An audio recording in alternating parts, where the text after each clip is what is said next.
Hello, my name is Anjali. Today I'll talk about two different approaches, one historical and one contemporary approach, two important theories and two frameworks together, how they work in early childhood and how they'll influence my work as an early childhood teacher. Historical approach. My preferred historical approach is John Locke's Tabula Rasa framework from 1693, whereby children are born as a blank slate, shaped by their experiences. This framework helps me to see that children's development is highly influenced by environment and interaction, especially early in life. For instance, a child who is consistently guided and nurtured is likely to be assured and inquisitive.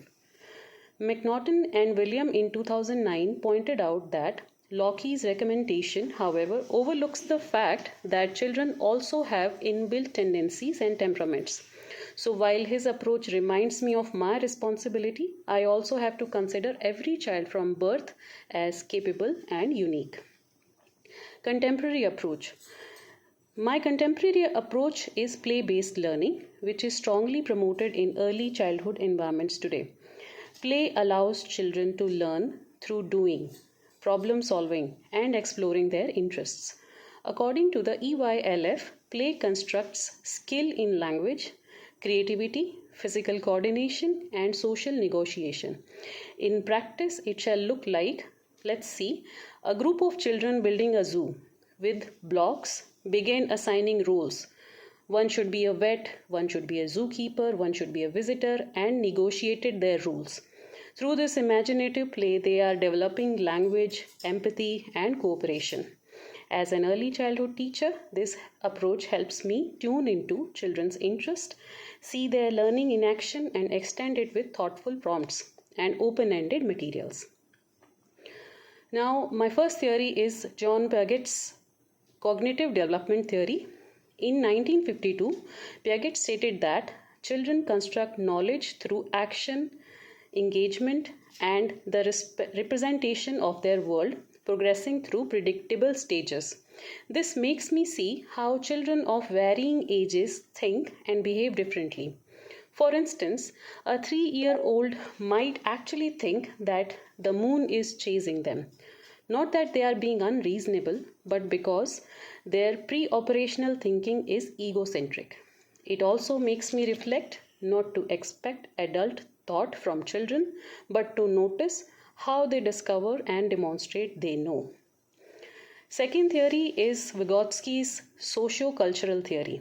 In 1978, Lew Vygotsky created the concept of zone of proximal development, the ZPD, the space between what a children can accomplish independently and what they could accomplish with guidance.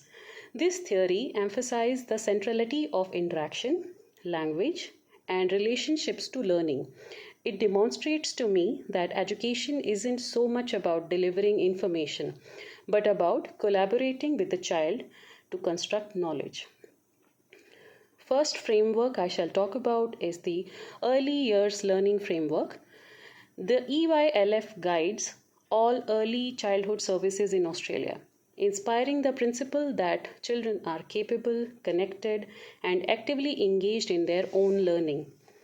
It provides us with 5 learning outcomes based on identity, well-being, learning, communication, and community. It enables me to see every children in the whole of a child manner, not just as a learner, but as a whole person.